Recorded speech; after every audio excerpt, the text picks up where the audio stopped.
Hi, everybody. Jennifer here from Gals, Ghosts, and Ladies on your Saturday night Gals, Ghosts, and Ladies live stream where we discuss things that are mysterious and macabre. First things first, my back is absolutely killing me today, so you might see me adjusting my chair and everything. And I'm just trying to get comfortable. I was working on my feet today, so I do apologize about that. Um, Secondly, I welcome everybody here to Gals, Ghosts, and Ladies. Thank you for watching on Facebook. Thank you for watching on YouTube. If you're watching live, I appreciate the support. Throw us a comment. Be kind. Thank you.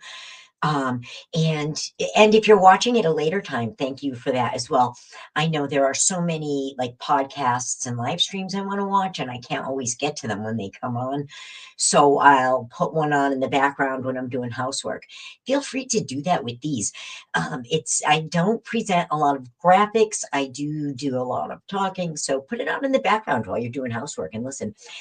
You might learn something.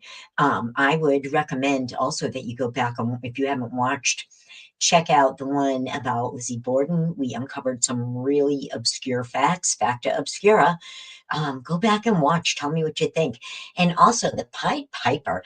I am definitely thinking of doing another foray into kind of like a fairy tale with real origins and see what we come up with. I'll keep you posted on that. But anyways, like I said, if you're watching, thank you for watching. Let's see who's in the room. Oh, hi, Sandy. I met Sandy a few weeks back. Nice to see you. Met Sandy in Middleborough. Thanks for joining us, Sandy. So as I was saying, I welcome everybody here on Gals, Ghosts, and Ladies. I do want to remind folks, and Kathy Ferrara, one of my number one fans. This is an 18 and over space. Um, so we do discuss some disturbing things, and you know what I like to say. I'm surprised that we're not more disturbed by the disturbing things that we talk about. And this one that we're going to talk about tonight is going to be absolutely no different. So it is an 18 and over space, and also, and I swear, and I'm not going to hold back, and I'm 61 years old. If you piss me off, I'm going to tell you I'm 65 years old. I'm a little old lady. Seriously, I'm 61 years old, and I'm going to swear. And this is my show, and I just might swear. So it is 18 and over. Also, I would love for you to get comfortable. Let's see. What do we say? We say pour a glass of wine, pour a cup of coffee, crack a cold beer. Smoke them if you got them. I know I did. This is a 420 friendly space. Put on your sweats. You're 62. All right. You actually do have me beat, Sandy, but I'm 61, but I am telling people I'm 65. See if that gets me any more respect. I feel like Rodney Dangerfield. I don't get no respect. That's a lie. I'm speaking of lies. I get a ton of respect. So I'm just joking about that. Anyways, let's see. I wanted to say to folks, I did a lot of research for tonight's program, which is going to be the Jerome Grand Hotel, the haunted Jerome Grand Hotel. I did a lot of research on that for tonight's program, probably about 3 weeks worth, very extensive. But as always, I am my own research assistant, so any research errors are mine. I do apologize. If anybody wants to know what my sources are, DM me and we'll talk about it. But really, don't take my word for it. Look it up for yourself. If I'm presenting it here on Gals, Ghosts, and Ladies, I got it from what I consider to be a valid source, or a somewhat valid source. So yeah, don't take my word for it. Y'all got a Google finger, look it up yourself. And also I'm welcome to opposing viewpoints. Kathy's in her PJs. I got my Gals, Ghosts, and Ladies t-shirt on, but from the waist down, I am in my PJs as well. So let's see. So the research is mine, I was saying. I want to remind folks that I am new to live streaming, so please bear with me.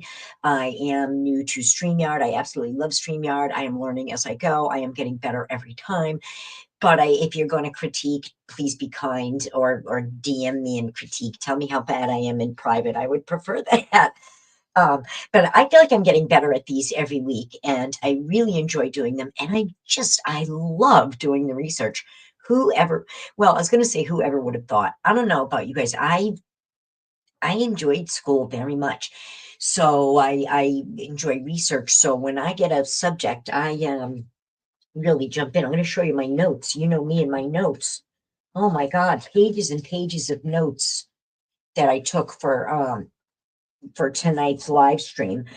And I also wanted to say, oh, before we talk about tonight's live stream, I want to say a couple of things. Let's see. Let me add this to the stage.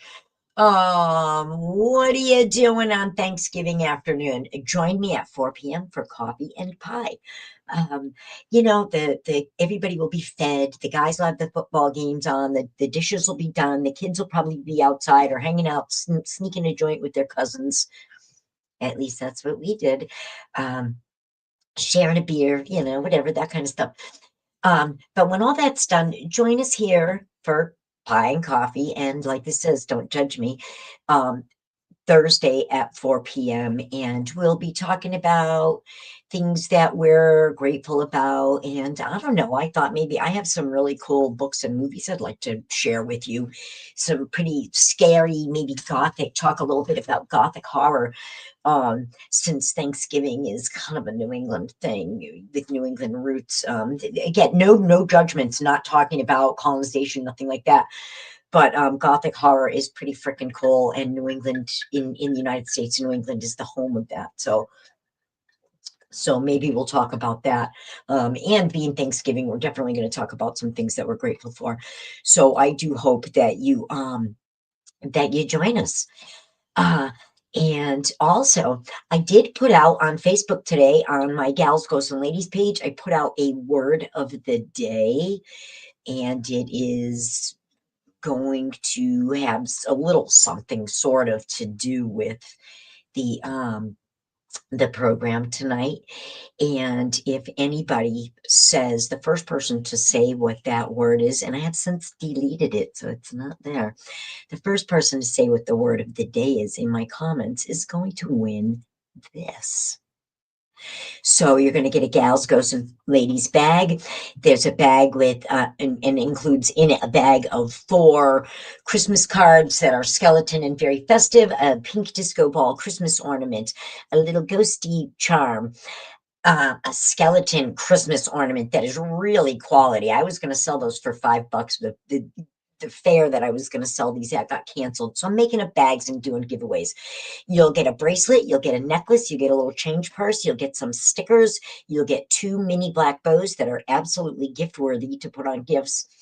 And the ornament comes in that pink and black web bag, and the bracelet and the necklace come in the moon and stars bag.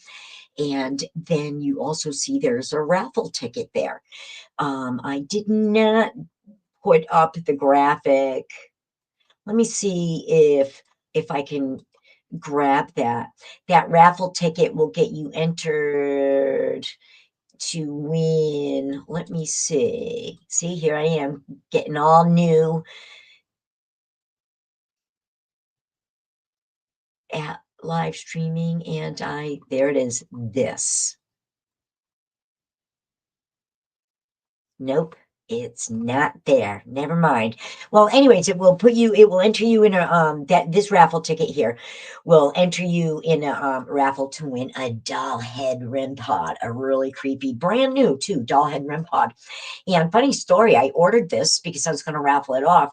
And I ordered it from Amazon, and they were like, only 2 left. I'm like, oh, heck now. So I ordered it, and it got delivered, and I was so excited. And I opened the box, and oh my God, it was broken. And so I was like, I'm so glad I opened the box before I raffled this off and sent it to somebody. That would have been so really, really cheap and ghetto, and they would have been pissed. Anyways, it was easy enough to get it replaced. So I do have a brand new one. So anyway, so whoever comes up with the word of the day, first person to say the word of the day is going to win that bag, and I'll ship it out to you on Monday. So I hope somebody was paying attention, and if not, your loss. I'll be doing other giveaways of this bag during the week. Hang on, I'm grabbing a blanket because I'm cold.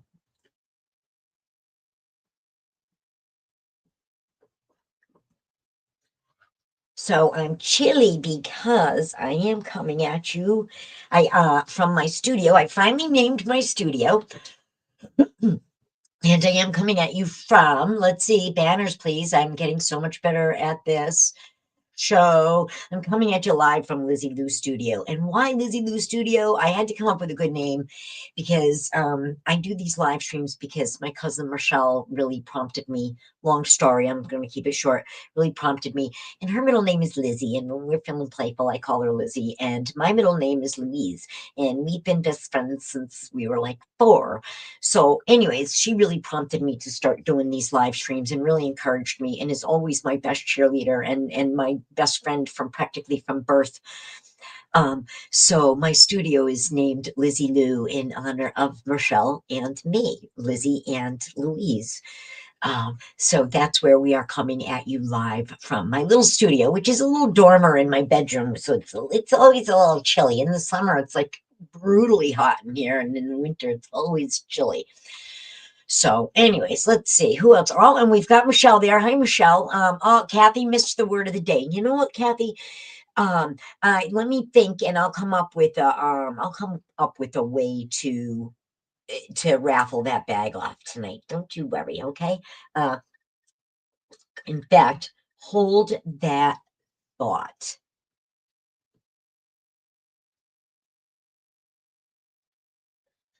Okay.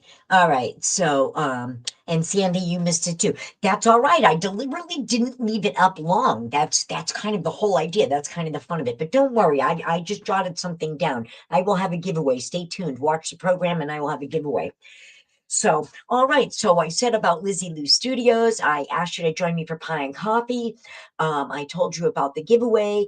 Um, I think that covers kind of all the housekeeping stuff. We would love to hear from you in the comments. I do all this by myself, so I apologize if I can't comment to every comment or say hello to every comment. But I do really, oh, hi, Carrie. I do really appreciate everyone watching, and definitely subscribe and like to my YouTube, follow and like on Facebook. I'm really trying to get an algorithm going.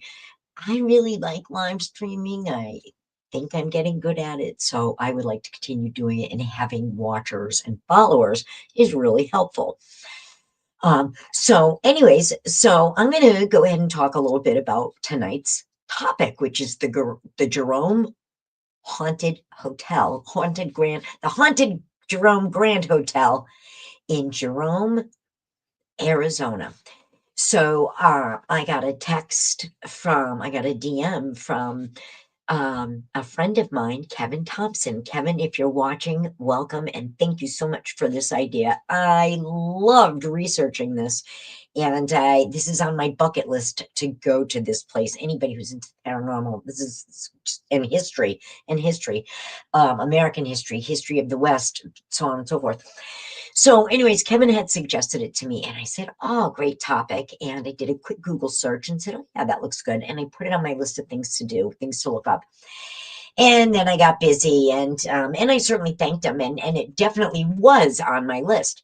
And I thanked him. And a couple weeks back, oh, more than a couple weeks, about 3 weeks back, I was sitting around going, what do I really want to look at next for a couple weeks out for my live streams? And boy, do I really have a lot of stuff on my list. Michelle and I are going to do one on the Kennedys coming up. Oh my God, you have no idea the stuff that's on this list. Anything mysterious and macabre right here. So, anyways, so I started, and as always, like the topic, like when I did the Lizzie Borden house, the topic ended up being Fall River. Well, this topic tonight really isn't just the haunted Jerome Grand Hotel. It's Jerome, Arizona, because this town's got a story to tell. And I really can't believe that I've never heard of it before in the ghost hunting realm, or in the context of history of the Wild West, although I'm not necessarily an aficionado of Western history. My husband may have heard of this place. I don't know. But anyway, so Kevin Thompson suggested this. I've known Kevin. Some of us, Kathy, you've known Kevin. A few of us have known Kevin Thompson since, about like 1976, Westwood's Junior High on Stafford Avenue in Bristol, Connecticut.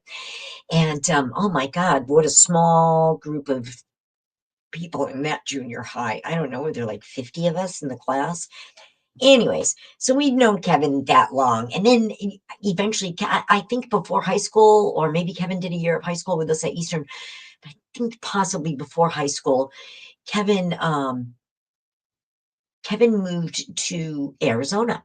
So he's been in Arizona for all these years. I know he's visited back and forth and whatever, but he's lived in Arizona now, lives in Arizona now, and has since high school or pre-high school. So anyway, so Kevin known Arizona, so he had texted me and said, "Hey, Jen, check this out." And so I did. And like I said, one afternoon, I just got my phone out and said, "Okay, Google, tell me about the Jerome Grand Hotel." And within 5 minutes, I was DMing Kevin back saying, "Oh my God, I had no idea. I thought this was kind of going to be a typical Wild West ghost town ghost story." Well, I was wrong. Oh, and I said, "Okay, Google," and my phone is listening.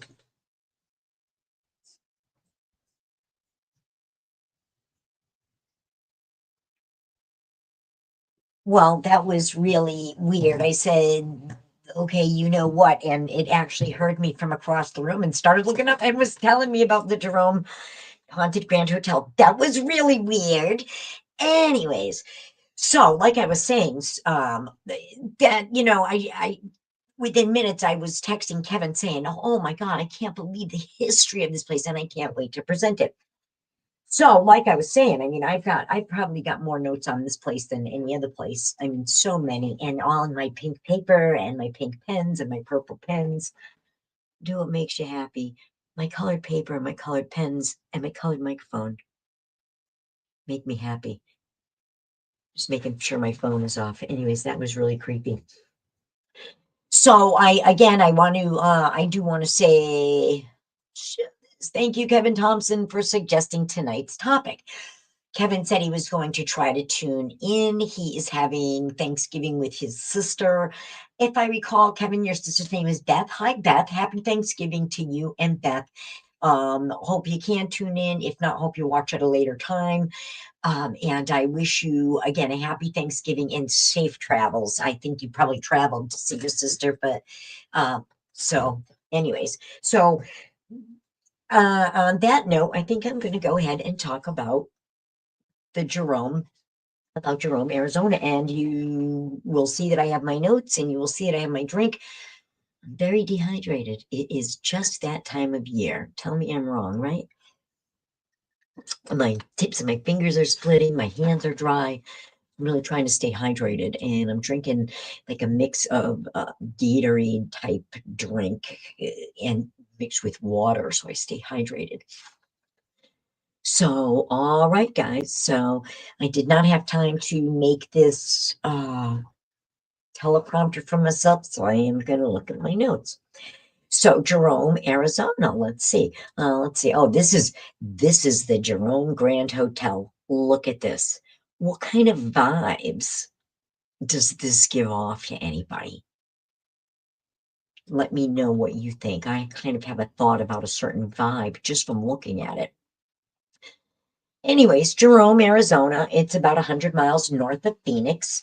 And it's named for Eugene Jerome, and he was the principal backer of the United Verde Mining Company, which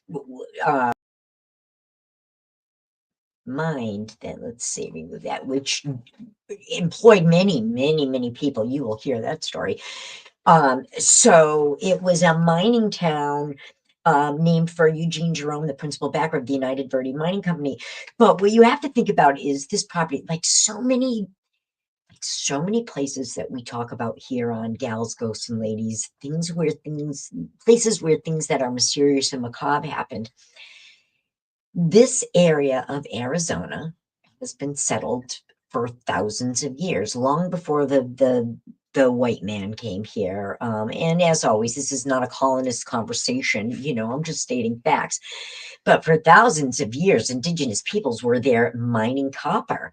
And then the Spanish conquistadors came to that area, and they mined gold and copper and moved on. They didn't stay long, but they did come, especially for the gold.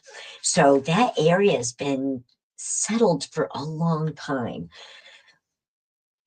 The town, when it was, let's see, when it was settled. Oh, and also it's very interesting. Keep this in mind. It's only 0.8 square miles. I think that's small as geographic locations go.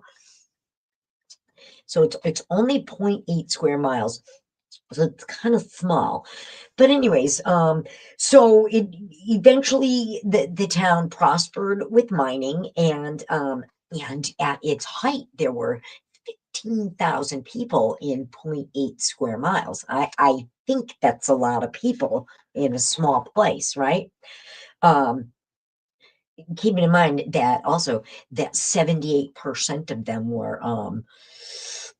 were men. So 78% of men on 15,000 people. Let's see. It was definitely the time of the wild, wild west. Everybody had guns, shoot 'em up saloons. There was, oh, come on, a mining town with 78% men. What else do you think they did there? Alcohol, prostitution. There weren't many women, but I bet there was money to be made for them. Good for them. Gambling, which goes with the alcohol and the prostitution, and probably drugs. And I think that anywhere that there's mining, there's injuries. You'll hear more. There's kind of a tie in there. So it's probably drugs. So all kinds of illicit activities. And again, it was the time of the Wild Wild West. Jerome, Arizona was so wild that in 1903, the New York Sun deemed it. Oh, hi, Lisa. Better late than never. I'm so glad you made it. In 1903, the New York Sun deemed Jerome, Arizona, the wickedest town in the West. So I think, and that's what made me surprised. I had never heard of this town before, right? It was the epicenter of the wild, wild west. It was the epicenter of hooting and hollering and drinking and prostitution and gambling and probably a lot of poker games and all the other things that go with that.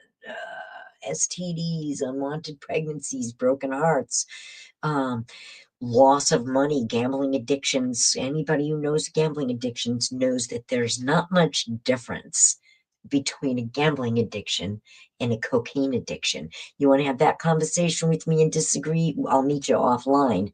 Meet you around the corner and beat you up. Seriously, I'll meet you offline because I tell you, do your due diligence. You don't believe that, you look it up yourself. And so when you have gambling addiction, it is the equivalent really of a cocaine addiction, and that comes with its own set of baggage. Again, tell me I'm wrong. Anybody who knows, not for nothing. I had been in recovery for 31 years, but before I got sober for 31 years, I had to do stuff to make me have to get into recovery. So I do know that of which I speak sometimes on that subject. So anyways, so 1903, New York Sun called this the wickedest town in the West. I think that's a pretty serious moniker. We know about Tombstone, and we know about this one, and we know about ghost towns in Texas.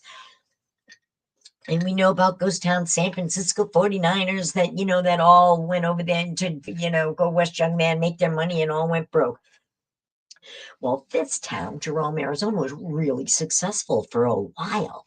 And there were actually many mines there. But this place was so successful. Also, I want to say that, with all these kind of things, and when you have mining is very dangerous work. Very dangerous work. You're working with explosives. You're working in the dark.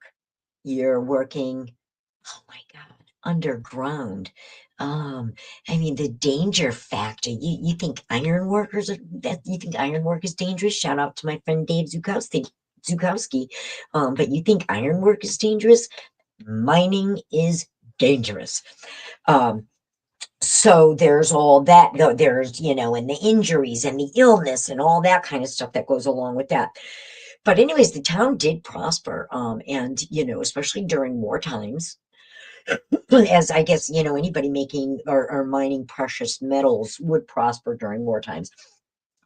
But the town was so big that it needed another hospital. So in 1926, the United Verde Mining Company built this hospital, the United Verde Hospital, and it did change names over the years as the mining company changed names, because I guess it owned it throughout the time.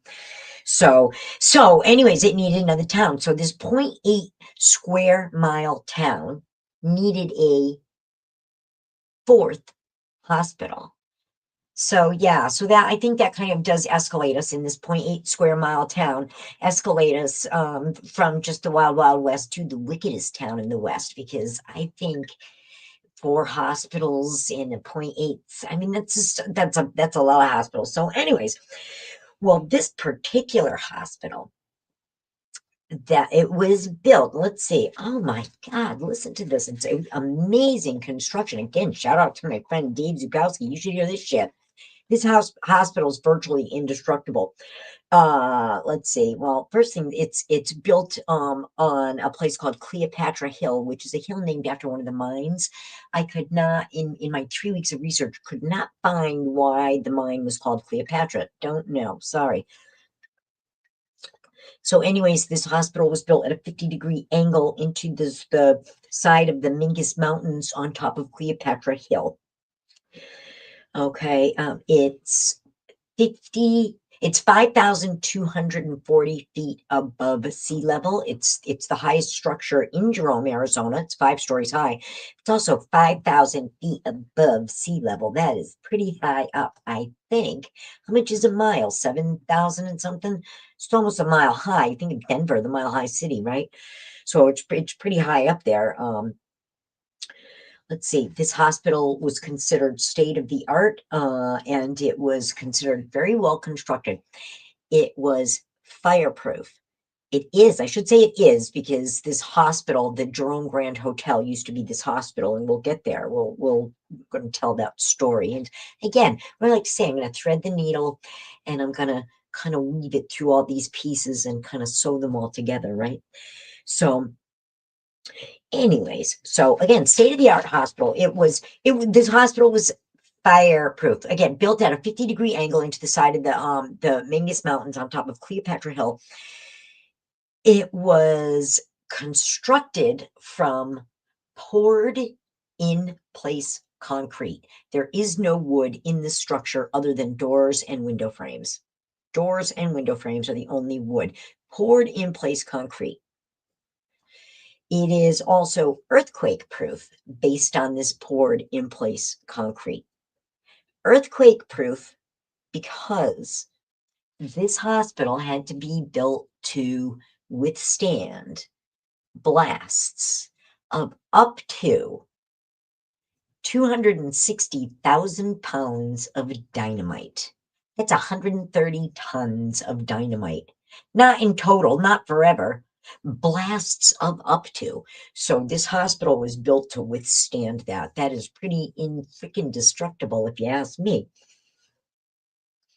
Let's see, against the slope of the Mingus Mountains. It was built with balconies and patios and beautiful vistas, which I think is interesting for a hospital. But, TB, tuberculosis, balconies, vistas, we know what they say fresh air did for it. So I wonder if there was that factor. Besides the fact that it is just a beautiful area, and where the hospital was built just looks out on beautiful vistas. So why the hell not, right? So let's see. This hospital has emergency lighting. It has an ice room.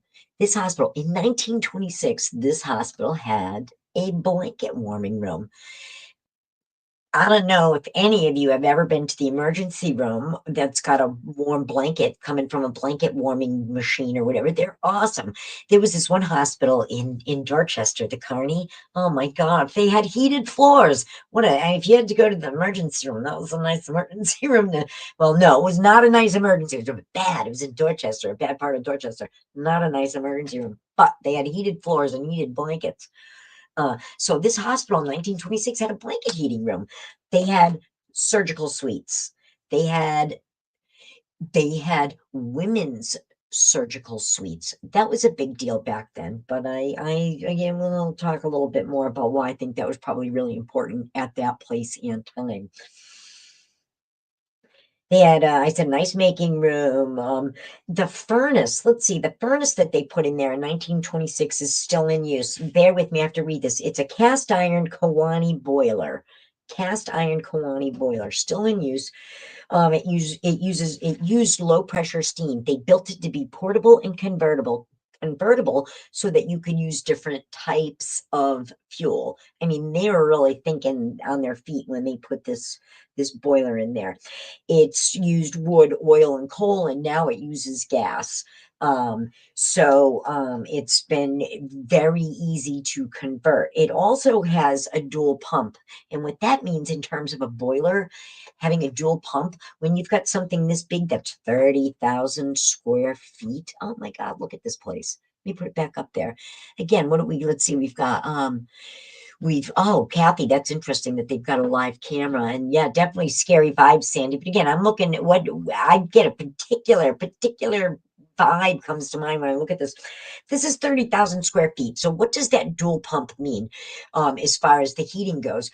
Dual pump means that when you have to shut the machine down for maintenance, you can shut half the machine down and the other pump will still operate. So you could maintain your heat in the hospital if you had to. I think that's really important. I think that that's really state of the art. They certainly thought it was state of the art back in the day. So I just think that in 1926, I don't think, I'm thinking 1926, too many hospitals had this stuff. So I did try to do like a research, like what would be a normal amount of hospitals for a town or a city to have in 1926. And I couldn't find much other than like random stuff that said, a metropolitan area would most likely have a lot more hospitals. What I was trying to figure out is if 4 hospitals in a 0.8 square mile for 15,000 people is a lot of hospitals. But again, all I could find was like vague vagaries. New York, cities like New York and Los Angeles had a lot of hospitals. But I did find something that in 1926, Pennsylvania was the state with the most hospitals. Now, why is that interesting and how does that tie into what we're talking about? What did they do in Pennsylvania? They mined. They still do. They mined in Pennsylvania, and Pennsylvania had the most hospitals of any state in the country in 1926 when this hospital was built. So I just think that's an interesting correlation. Is there a connection? I don't know. Is there a possibility? Yeah, for sure. Absolutely. And it just kind of opens your mind to that. So I think that's really interesting. The other thing about this hotel is it's got, or the hotel, when it was the hospital and still throughout the years to now, the hospital was built with an Otis elevator, a passenger-operated Otis elevator in 1926, and that elevator is still in use in that hospital today. Being a passenger-operated elevator, where you get in and you pull the thing and you close the thing. It's not like you just get in and you push a button. There are a couple of mechanical maneuvers that have to be performed to get this elevator to go. But that being said, these kind of elevators, these Otis kind of self-operated elevators are very slow and mechanical and methodical. And that's really important to note. Again, I'm kind of like saying, make note of this, make note of that, make note of this. I hope I remember to tie everything in later. So I think there's some cool things that tie in there. So that elevator is going to come into play shortly, I believe. Let's see. And over the years, I mean, that hospital saw 9,000 deaths. 9,000 deaths. If the hospital saw 9,000 deaths, how many people actually went through there to get treated? How many lives did it see? You would assume that most people who go to the hospital don't die, right? So a lot of energy, kind of, that's what I'm kind of leading up to here. So in that hospital during that time, it ended up opening in January of 1927. So it began construction in 1926, opened in January of 1927. The United Verde Mining, or the United Verde Hospital, the fourth hospital in teeny tiny speck of Jerome, Arizona, with 15,000 people in 0.8 square miles. 9,000 deaths. Well, what was treated in a hospital like that in 1926 in a mining town, in not just the wild, wild west, but in what we now know is the wickedest town in the west? What was treated? Certainly mining accidents, and mining accidents really run the gamut, from anything from a sprained ankle to a fire to a mine collapse, anything from a minor mechanical injury to something catastrophic. In any kind of mining incident, you would have to get the person from the mine to the hospital. You don't, it's not like, where I live now, I call 911, I'm 2 miles from the hospital. Not really, my town doesn't have a hospital anymore. So it's a little longer, but you know what I'm saying. You've got to get somebody out from the underground, out of these mines, out of the mine. How far underground were they? And then transport them from the mine to the hospital. And this hospital is way up on this hill. So I think there were probably some logistics issues there, which definitely could complicate any kind of treatments and healing time. That's for damn sure. This hospital would have treated tuberculosis, no doubt about that, influenza outbreaks, because certainly, not, you've got other people that live in the town. If you've got 15,000 people and 78% of them are men, some are women, you're going to have children as well. So it's not just mining accidents, it's other things. It's like I said, it's and not just mining illnesses such as black lung, it's tuberculosis. STDs. Can you imagine? You got 78% men, and you've got prostitution and gambling in a mining town, and alcohol and drugs. There must have been syphilis and gonorrhea, and I don't even know if chlamydia was invented yet in the 1920s, but there certainly probably were crabs and that kind of shit, right? So the hospital would have seen that. And when you have that, what's the next logical thing? Unwanted pregnancies. So this hospital certainly, I'm sure, delivered unwanted babies. There's an energy behind that, a sadness. And this hospital undoubtedly performed abortions. Undoubtedly. I make no judgments. I can't put myself in those women's shoes. I admire them for doing what they had to do to survive. This is not a conversation on abortion. No judgments. I wasn't there, can't walk a mile in their shoes. I cannot make any judgments about what anybody did. All I can say is this hospital was state of the art, and they did have women's surgical suites, kind of, so to speak. So I do hope that there was an emphasis on women's health. And if this hospital were delivering abortions, and I'm sure it was, I do hope it was doing so safely. And that's all I'm going to say about that, because this isn't a debate about that. Amputations would have happened there from mining accidents, regular diseases, like I said, influenza, other cancers, other diseases that people get.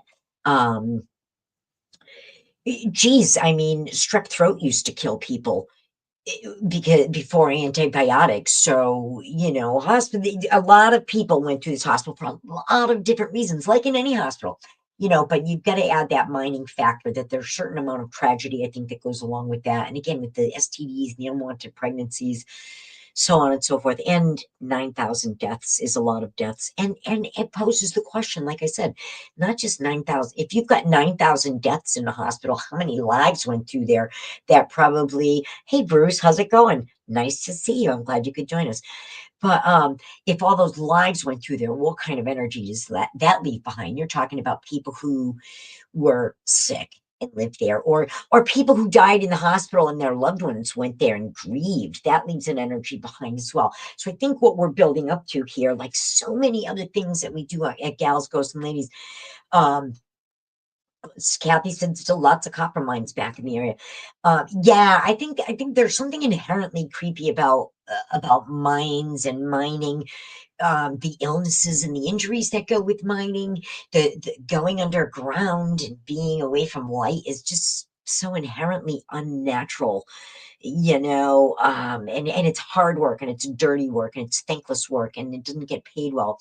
So in this area, speaking of didn't get paid well, in this area of Jerome, it wasn't just Americans, it was that worked there, it was Native Americans, Mexicans, Chinese, Italian, Irish, everybody flocked it because there was work. So they showed up because there was work. And certain things, I'm sure I am going to stereotype right now. Do not judge me. I just said I wasn't judging other people. Don't judge me. The Italians, probably the rock work and the masonry. I would imagine the Chinese showed up to work because they were working on the railroad. So there's that kind of thing, and Irish laborers and construction and that kind of thing. So I could really kind of see that.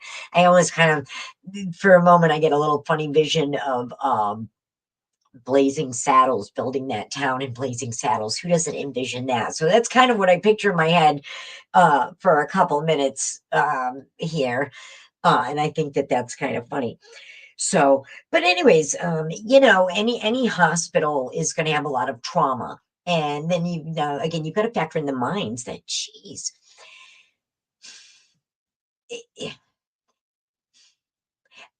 again, I'm not making any conversation about fracking and mining and oil, drilling for oil and that kind of stuff. I mean, Christ, my brother is an oil rigger.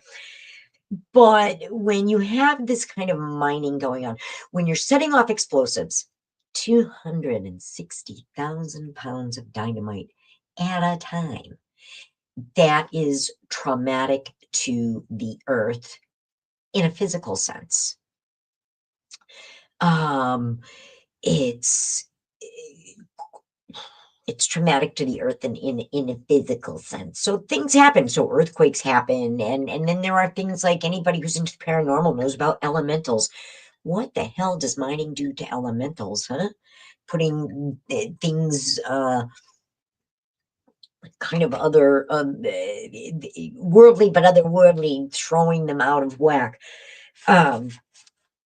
Right? So what does that do? So anyways, so on with the story. So the mining actually eventually, sorry, let me back up. So a lot of trauma, I was saying, to the earth, to life. There was a lot of death, a lot of life, a lot of tragic life in a place like that.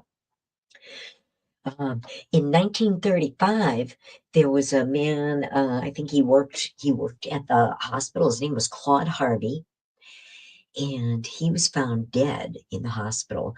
And remember that Otis elevator, those kind of like self-operated, there was a term for it. I can't remember what it was. Otis elevator, I don't see it. Anyways, but the ones that you operate yourself, that they're very slow and they're very deliberate. Well, this guy was found underneath it with his head crushed. And that is really weird because you'd be under it, like watching it, like slowly coming at you. Well, eventually it was ruled an accidental death, but there have always been people who've been very suspicious that it was probably a murder just because of the weird circumstances, because you really have plenty of time to like get up and walk away. I mean, unless he was intoxicated, that's always a possibility. So again, you've got a caretaker in a boiler room who actually ended up killing himself, and this is the hospital that he worked in. This is, whoops, there goes my microphone. Sorry about that, guys. This is where he worked. Nobody else is getting the vibe that I keep getting, like, that I keep saying. No, huh? Okay. Or not that I keep thinking of. No. Okay. All right. Well, anyways, that's kind of a brief history of Jerome, Arizona, and the history of the hospital and how they're tied in. This hospital was really and I want to say integral, but recently I heard somebody say integral, so I'm not sure how it's pronounced, integral or integral.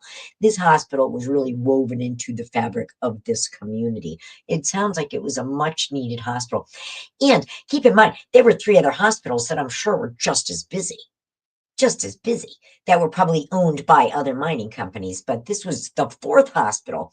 So this was a very busy hospital, and there were 3 others that were probably all very busy as well. So a lot of trauma going on there, a lot of assault on the earth with the mining, a lot of trauma, probably a lot of, like I said, a gambling addiction is every bit.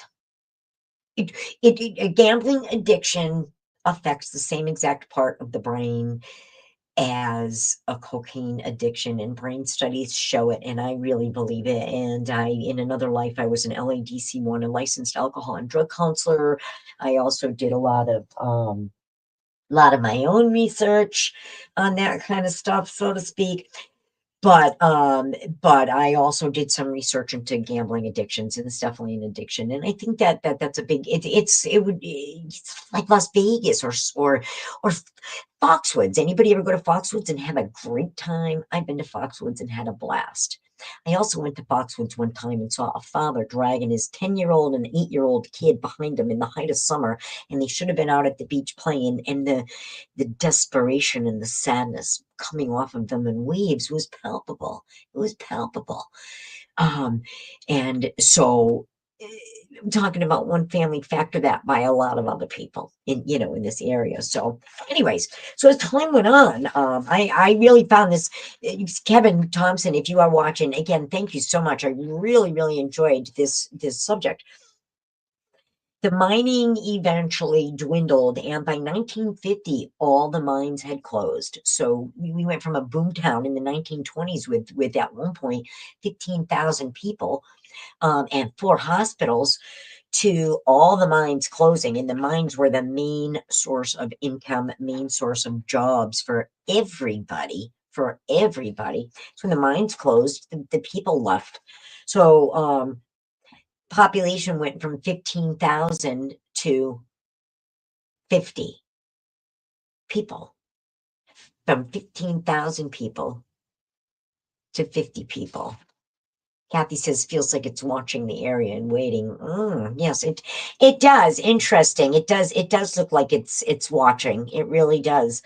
But so yeah, so this town that was so vibrant, the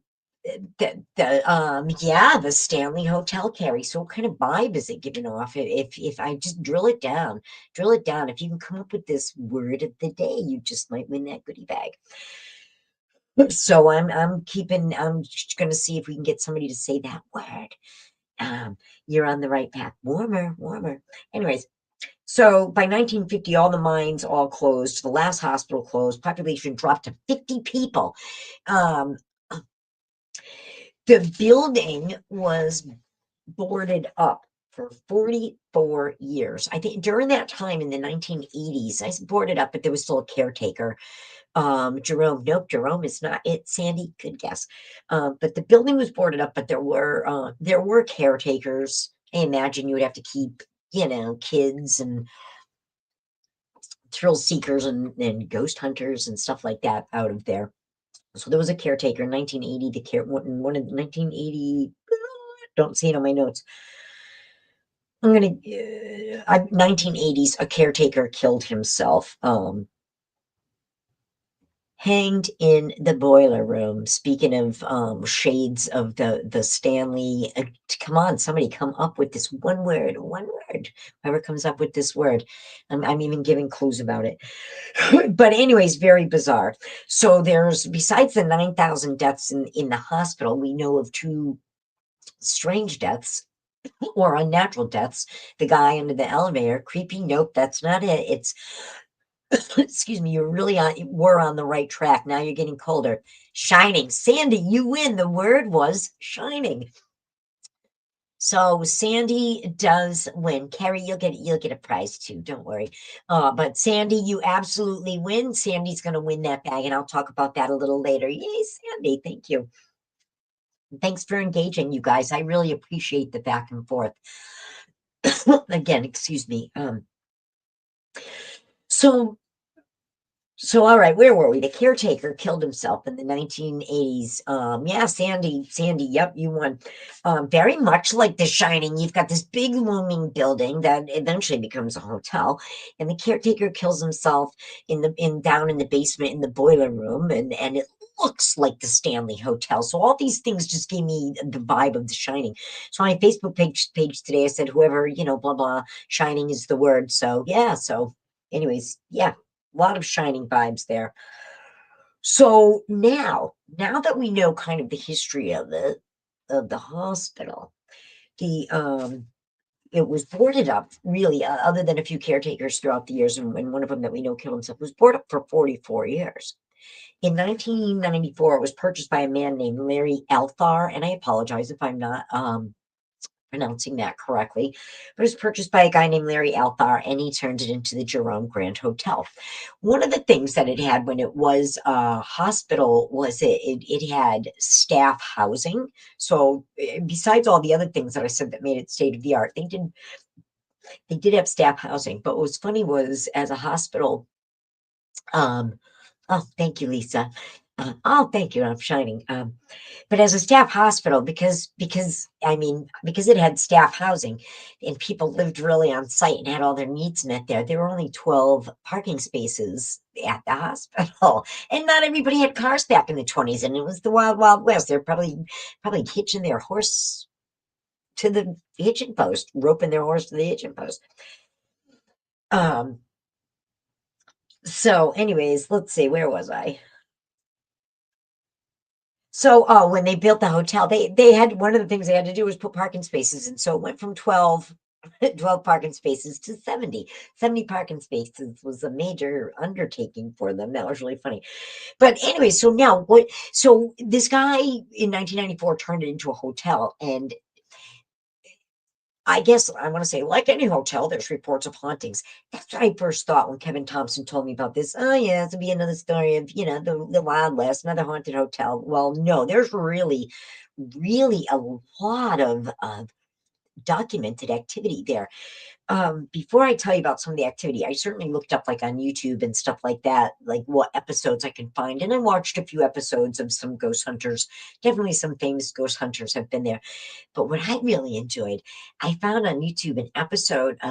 I had no idea. I'm a huge fan of Ghost Adventures, always with no big camera crews following us around. They were a huge inspiration for me, and I love their show, and I love Aaron, love all of them, and Zach. But Zach had a show, I had no idea, where he would take two paranormal teams and put them in a haunted location with equipment and have them do experiments and then come back and review the equipment. I was like, oh man, why didn't I know about this show? I would have applied to be on it. Um, so anyways, but he sent two crews into the haunted Jerome Hotel, and it was really cool. They got some good evidence. They debunked some stuff. Hey, debunking is part of the process. Absolutely positive. You don't want to be like, oh, they debunked it. No, debunk. If you can debunk, and that way something legit is really going to come across as legit. But anyways, if you're any kind of fan of Zach Baggins, and I know some people aren't, and I don't care. This is my opinion. If you're any kind of fan of Zach Baggins, look up the Haunted Jerome Grand Hotel with Zach Baggins on YouTube and watch this episode where oh, hi Sybil, nice to see you. But where he pits these two teams against each other and they go into the hotel, and it's pretty cool. And I thought this hotel seems haunted, but there are other episodes as well. But here are the reported things at the haunted Jerome Grand Hotel. Here's what's reported since it's been open in 1994 as a hotel. Certainly, there's a report of an apparition in the basement of Claude Harvey, the guy who accidentally had the slow elevator come down on his head. But his apparition is seen in the basement, as well as the caretaker who killed himself, the Jack Torrance character, so to speak. The crazy caretaker who killed himself in the boiler room. His apparition is supposedly seen there as well. In the hallways of the hotel, you can hear walking, people pacing, patients wailing. Let's see. You can hear heavy breathing. There are reports of chilling noises of upset spirits. Well, that's kind of creepy. But like the audio of the pacing in the hallways and the talking and that kind of stuff. You guys hear me talk sometimes relentlessly about the Peter Oliver House in Middleborough, Massachusetts. And you know me, and I love my gadgets and my night vision camera, and I'm a techie, and I love my EMF detector and this and that and the other thing. But one of my favorite things to do at the Peter Oliver House is to sit there in complete silence with no electronics on and just listen to this house come alive around me.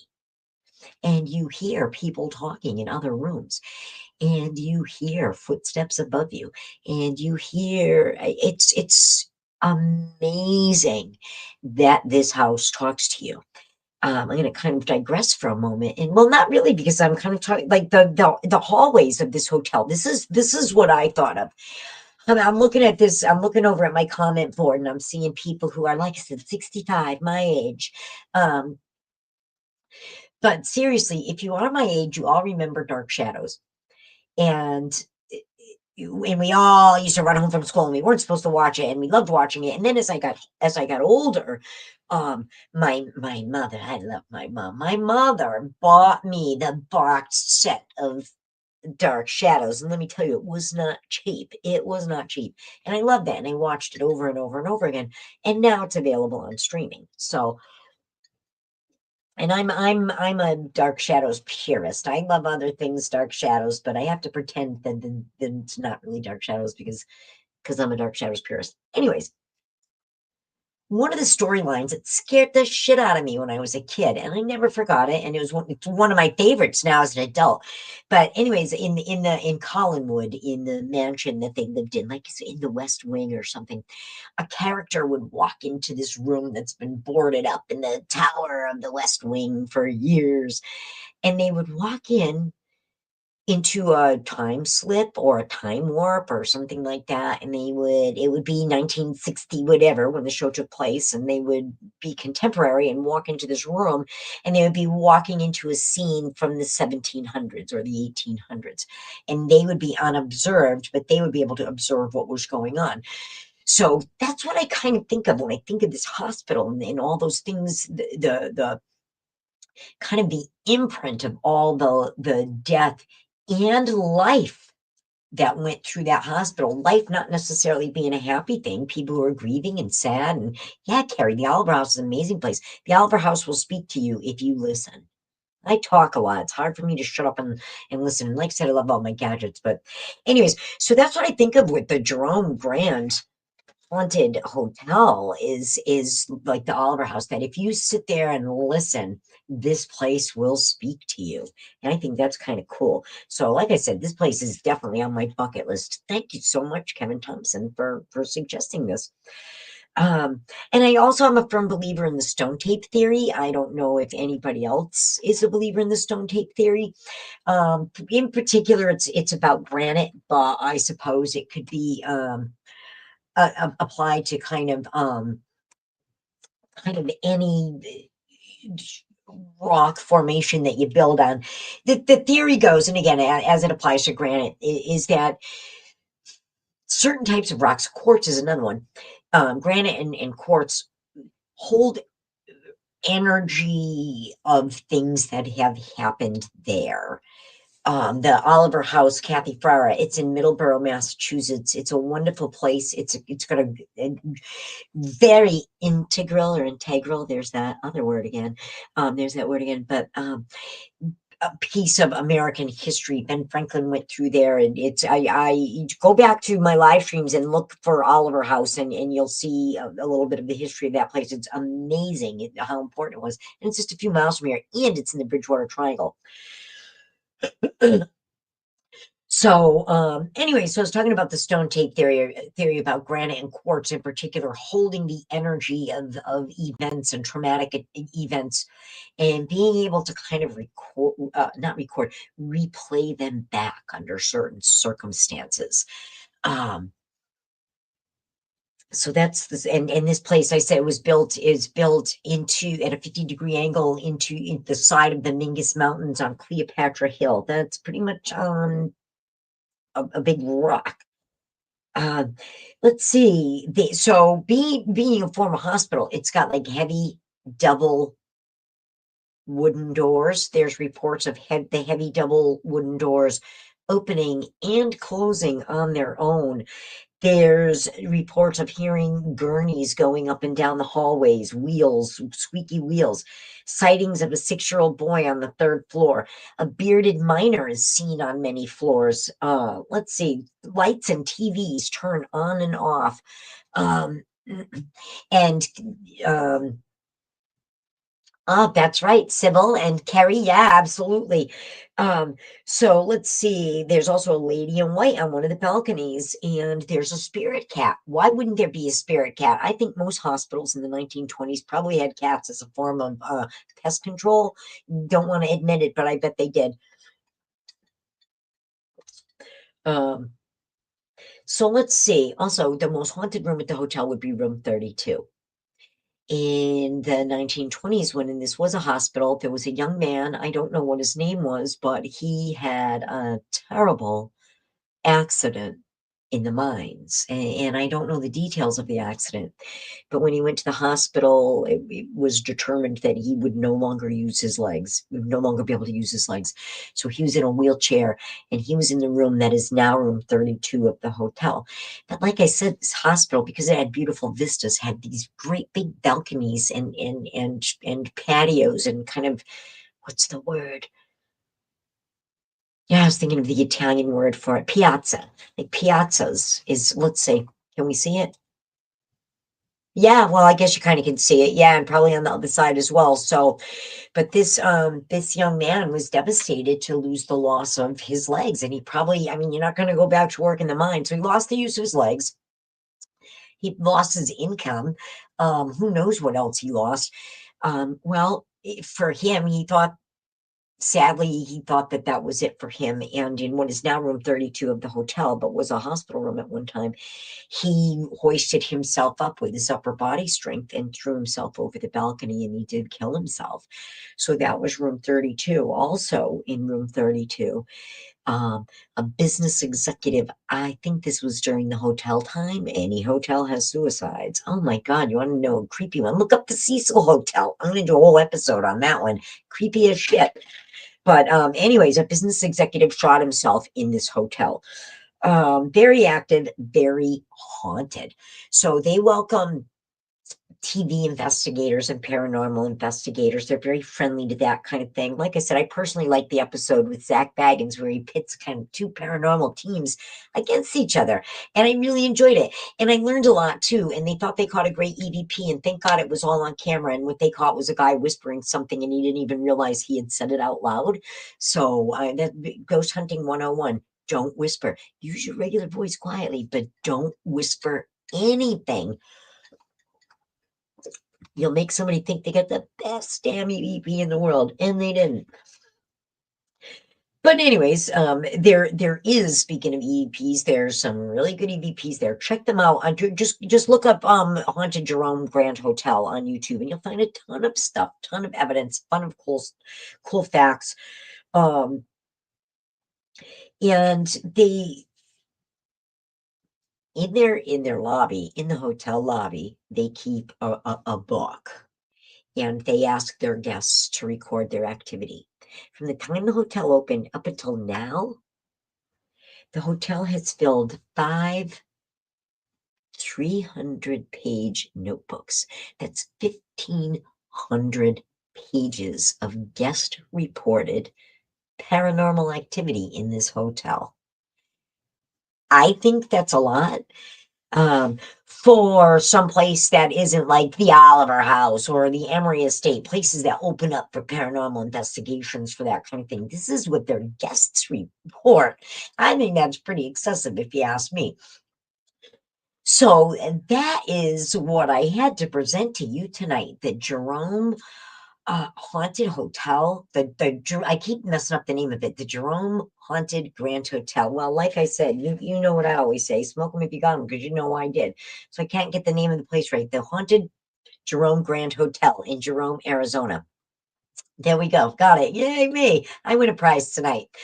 But I thought it was a fascinating story. Thank you again, Kevin Thompson, for suggesting it. What a fascinating history. The construction alone of the hospital was really surprising to me. The fact that it's earthquake proof and fireproof, the earthquake proof. Go back to the beginning and watch this hospital before it was a hotel was built to withstand blasts of 260,000 pounds of dynamite. That's mind blowing to me. And again, that kind of assault, for lack of a better word, on the earth has a physical impact. It has an impact, spiritual impact on so many levels. Yeah, road trip civil. I know. And Kevin Thompson, you're going to have to meet us there and be our guide. I'm going to show up with a bunch of old ladies. Somehow I suspect Kevin Thompson would definitely be up to that task, taking me and my little old lady friends around and showing us around, showing us a good time in Jerome, Arizona. Um, but yeah, I think, and when you hear the stories about the Wild Wild West, well, I never heard of Jerome, Arizona before. It is the wickedest town in the West. Oh my God, that's really crazy. See, anything else I find out about that? I don't know. I think now. Oh, it's interesting to note that there's about 450 people in the town. Different sources cite different numbers, so I'm sorry if that's not exact. If you say you're wrong, Jennifer, yes, I probably am. But interesting that the fluctuation it's seen throughout the years from starting out as a mining town and then peaking at 15,000 people in point 0.8 square miles. Again, I mean, this is gals, ghosts, and ladies. We are talking about a haunted hotel. We're talking about a lot of energy in such a small area. 0.8 square miles, 15,000 people. Underground mines, 4 hospitals. Are you kidding me? It's just kind of like ripe for it. If anybody ever does watch any of those kind of ghost shows, the Ghost Adventures or any Project Fear, I love all that kind of stuff. But it seems to me off the top of my head, nobody ever goes into a mine and doing a paranormal investigation and comes out going, oh, that was great. No, any kind of investigations at mines have been dark, mysterious, heavy, sad. And we can hit the Grand Canyon too. Yeah, Kathy, that sounds like a plan. Uh, but so I don't think, like, you can see like Ghost Adventures, go to somebody's house. It's like, yeah, it's haunted, but we don't think it's a negative energy, and just be nice to it. It's the people who built the house and blah, blah, and it's that kind of stuff. Or the Oliver House, you're getting residual stuff. It's different. So anyways, look at the time. My God, it's 6:37. I could go on and on all night. I feel like I could just look at my notes and pick and choose. Anyways, the go online, look this place up. I feel like I had a point and I lost my train of thought. Well, I don't like that one bit.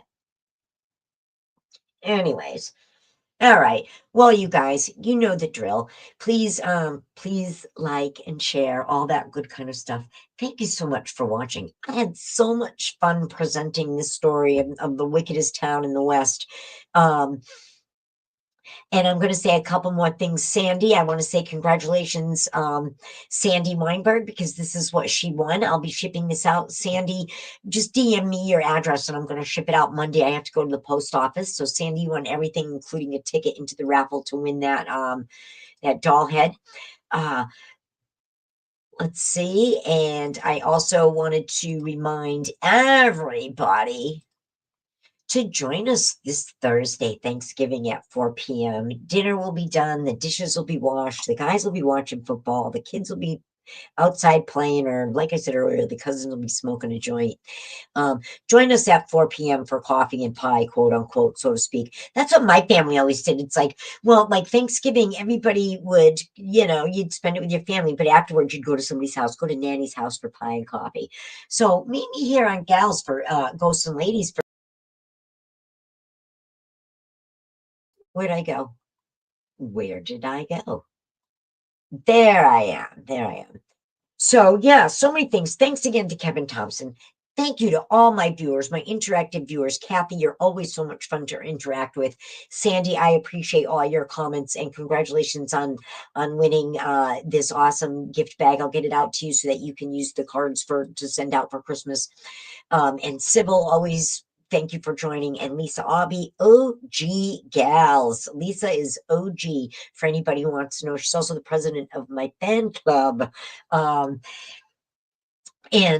So I want to thank all you guys for showing up over and over and over again. It looks like I had some good viewership tonight. I really appreciate that.